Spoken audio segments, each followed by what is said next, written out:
Hey gang, Jeremy Wright here with another episode of Tank Talks. Today's March 20th, I do believe, 2025, and I have just gone through and removed an absolute ton of plant matter from this 55-gallon Tank A, my yellow guppy colony with the bristlenose and cistrus. And I can finally get a look in here, and hopefully some of the smaller grasses down toward the bottom, like that guy, will start to do a little better. It was literally just like choked out.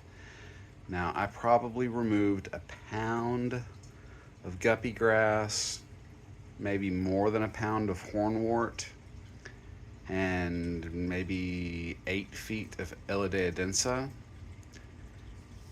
I also removed most of the red root floater that was in the top. You can see there's still some in here, right? But most of it's been removed, and that was just because it was too shaded. It was too jungly. And sorry for the reflections here. I'm gonna try to kind of get out the way so we can get a better view. But let's just have a moment and look over the tank. Maybe I can shade this so we're not getting so much light from the side. No, it's just not working. Let's back up.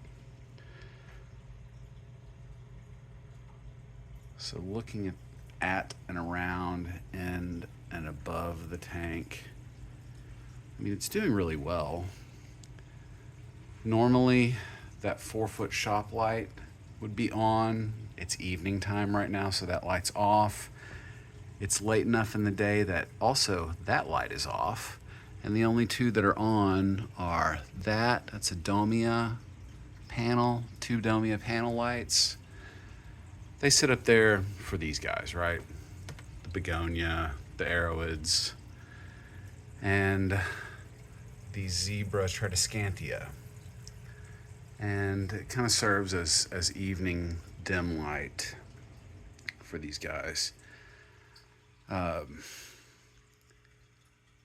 I'm just now able to kind of look in here and really see what's going on, but this has been my just group colony of yellow guppies, and there were just all different types of yellow guppies that came from various places that I just decided they're all going to go in here for now, and I'll do what I will with them later. And I've pulled some out and done specific breeding, but this is just a 55-gallon jungle tank. I don't know what else to say, but it's one of my favorite tanks. It's consistently really strong performing as far as plant growth and guppy production. The ancestris, there are two ancestris in the bottom, and I don't think they have bred the entire time I've had the male in here, which is probably at least a year. But I also don't really have a setup for them to breed. Normally, when I was doing that in the past, I would set like a clay watering spike down in the bottom and just kind of go. As far as I'm concerned, there's still way too much plant matter in here. I'll probably go through and remove like most of that. But for the moment, I'm having trouble finding places to stuff it all. So I guess I'll show you where I've begun stuffing that.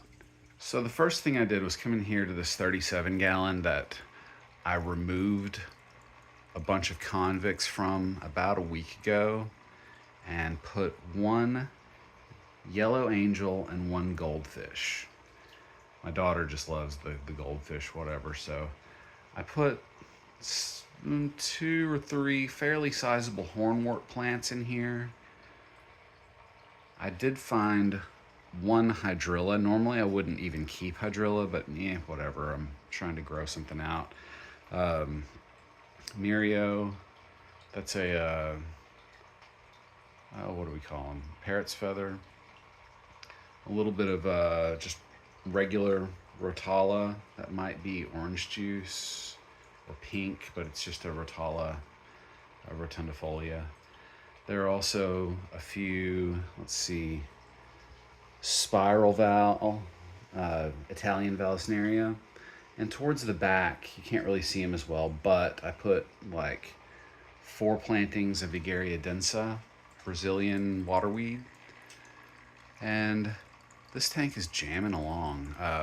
Incidentally, my sweet potato plant's doing pretty well, and my Yukon Gold potatoes, regular potatoes, are doing kind of well, growing up out of these hang-on backs. So that's what these little guys are.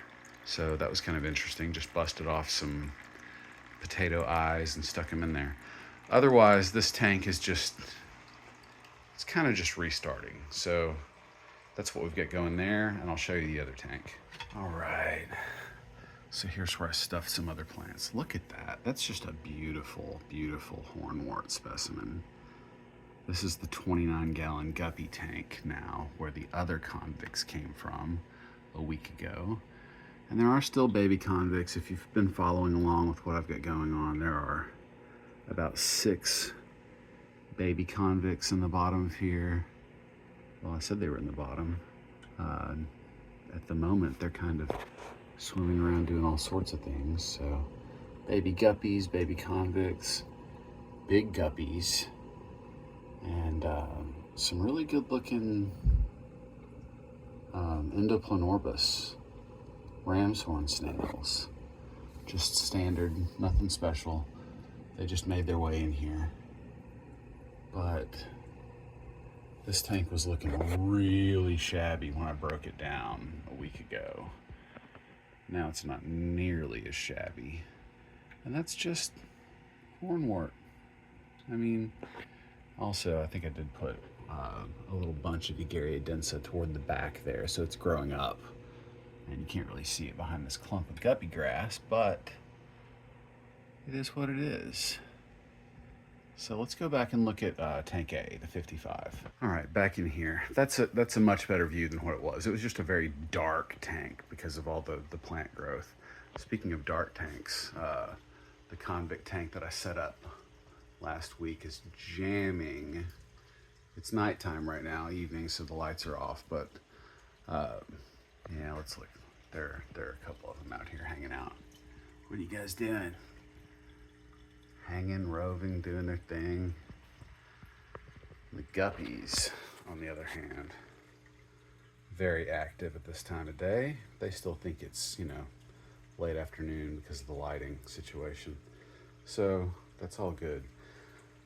But I've got a lot of work left to do here. I think what I'm going to do is, like I said, remove more of the overgrowth, the jungly growth, like that stuff. And it's hornwort, it's guppy grass, it's Elodea densa, the stuff I was planting out in the other tanks. Some floaters that are contributing to shade, but mostly just stem plants. And they're great for guppy breeding. They're even great for community tanks, but there's just too much right now. It hasn't been maintained lately. So I'll still be going through and removing a bunch of that stuff, maybe in coming days, and just shaping it up a little bit, making it such that I can plant some little stuff like this, and maybe some, I don't even know what. Honestly, I'd kind of like to have some Echinodorus stuff going in there, some swords, but anyway, this is what we got for now. So much cleaner than it was, but still a total jungle tank, which is fine by me. Like, I like jungle tanks. Like, I'm not into the Dutch aquascaping thing. That's for the 20-year-olds. I'm in my 40s. I don't care. I just want healthy aquariums now. So boom, that's what we got. And yeah, I think I'm gonna get some micro swords or chain swords and some Echinodorus, some smaller Echinodorus, and steadily pull out a lot of this overgrowth and plant some stuff down in the bottom that I can enjoy a little more. This tank, for those of you who've been following me for years, this is the one that I got back after I renovated my home. It came back roughly with the same critters that it had in it. And I'm happy for that. I had a lot of Physidens fontanus, which was, I probably don't have any in the bottom now. Yeah, probably not. Phoenix moss that was growing down in the bottom. And while this tank was away, it did not have its own light over it. It was just getting ambient light. So that it lived away from here for like 7 or 8 months, probably. 6 to 8 months. Anyway, it was long enough for some of the more sensitive plants to kind of go away, and the more hardy plants really took over. But I got it back. Really glad for that. This used to be, actually, this tank used to sit up there, and a different South American tank was down here. That tank went to Cogburn Aquatics in South Arkansas and is one of their display tanks in their store, or it was when that store was open. I think they've kind of converted more to like birds and reptiles these days. But at the time, they had a pretty interesting store. It was like bait, guns, and aquariums. It was a neat place. I liked it. But anyway, shout out to them. And I'll probably start pulling guppies that I like out of this tank, and adult males that have colored up that are interesting, and just putting them off into different places to do specific breeding, and we'll just see what happens. Otherwise, thanks for checking while I give an update on tank A here, and yeah, rock along. Hope you guys have a great day. If you enjoy this sort of thing, give me a like or subscribe, share it, drop some comments. Let me know what you got going on, and I'd love to hear from you.